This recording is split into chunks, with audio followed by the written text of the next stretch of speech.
La reliure est l'art qui relève de la plus rigoureuse pratique et de la plus délicate esthétique. J'ai choisi ce métier parce que j'ai toujours aimé ce qui était manuel, ce qui était artistique. Et je trouve le livre un outil formidable en matière de transmission de connaissances universelles, d'ouverture d'esprit, de cultures différentes, parfois aussi un outil de dénonciation de choses à travers les siècles, qui a fait évoluer le monde et qui continue à le faire évoluer, je pense. En reliure, il y a diverses étapes, et notamment il y a la couture, une étape primordiale parce que c'est la colonne vertébrale du livre. Autrefois, c'était les femmes au fond des ateliers qui procédaient à la couture.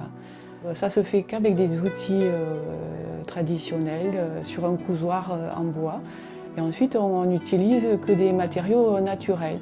C'est-à-dire qu'on va coudre avec des fils de lin, ou sur des ficelles de chanvre, sur des rubans de coton. La dorure est l'étape finale en reliure.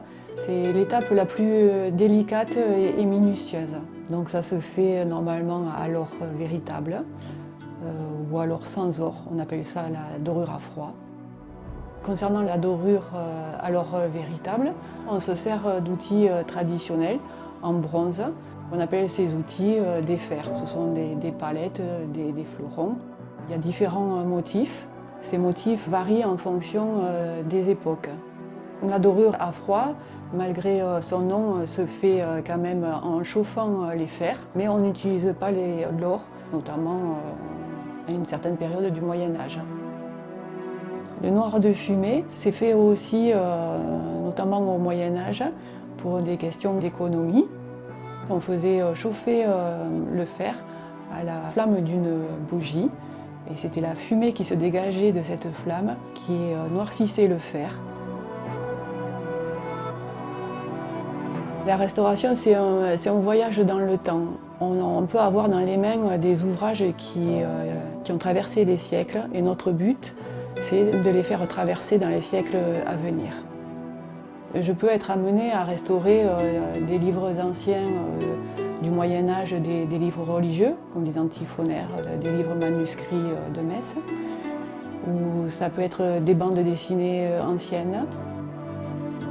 En restauration, on est amené à connaître les différentes techniques de reliure qui ont été pratiquées au fil du temps. Connaître toute cette histoire du livre et des matériaux. Pour cela, il y a des règles bien précises. On doit respecter l'ouvrage initial, voir ce qui est d'origine, ce qui ne l'est pas. On va travailler comme autrefois. Et on va rajouter des matériaux nobles et naturels. Par exemple, des cuirs à tannage végétal, ou des papiers faits main, des papiers chiffon. J'utilise aussi des papiers roseaux faits à base de feuilles de mûrier. C'est plutôt des papiers japonais, étant réputés d'excellente qualité.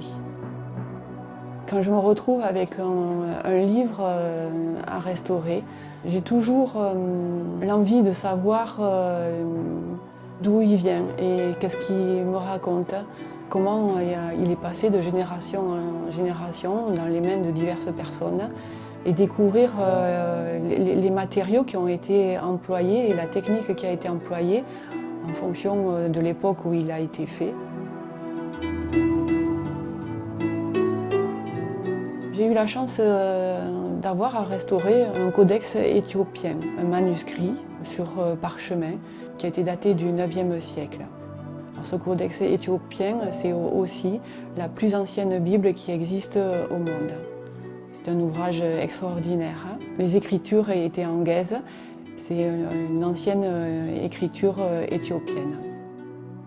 J'ai laissé les traces de fumée sur le parchemin parce que c'est un témoignage de la fumée d'encens qui se trouvait dans les églises souterraines éthiopiennes. Et ce livre, en fait, s'est retrouvé en France.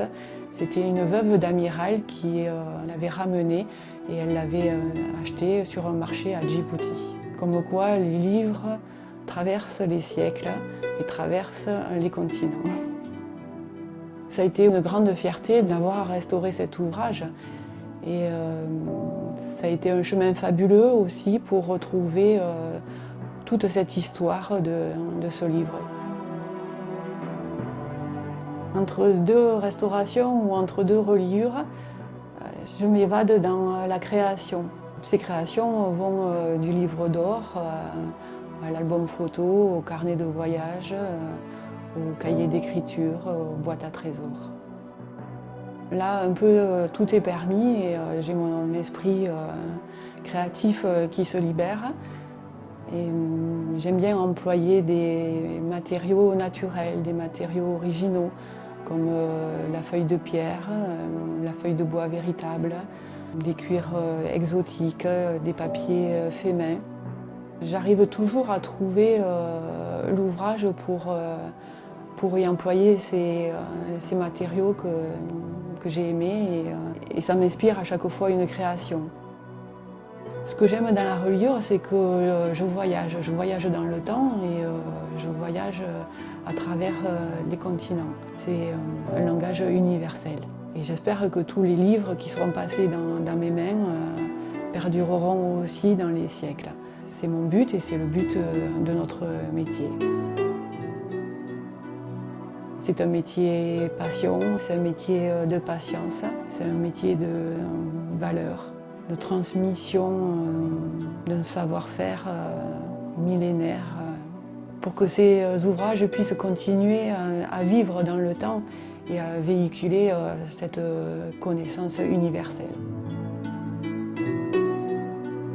J'aime l'idée que les personnes qui ont pu acquérir une création partent au bout du monde avec une partie de moi.